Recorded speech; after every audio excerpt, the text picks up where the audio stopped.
Hi everyone welcome to Ranju's kitchen. आज आसतु बनैबा देसी प्रणाली मटन तरकारी। फास्ट मटन पाई गोटे मसला बनैबा।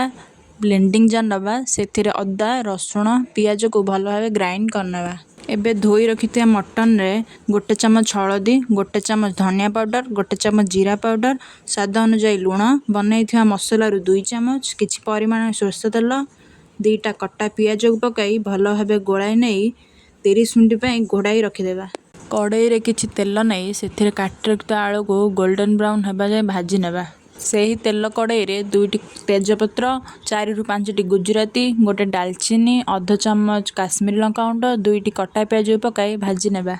पूर्वर जो मसला बनाई से गोटे चमच धनिया गुंड, गोटे चमच जीरा गुंड पकाई गोलाई नहीं ताको तेल कड़ई रे पकई देबा। एबे मसला को भल भाव कषि नेबा।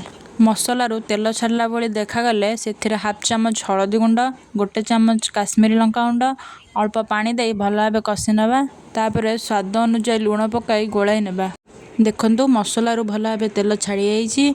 एबे एथिरे रखिथिया मटन को पकाई भल भाव गोलाई नेबा। तापर गोटे प्रेशर कुकर को सब काढ़ी नहीं गोटे छोट पैकेट मटन मसला को पकाई भल भाव गोलाई नेबा।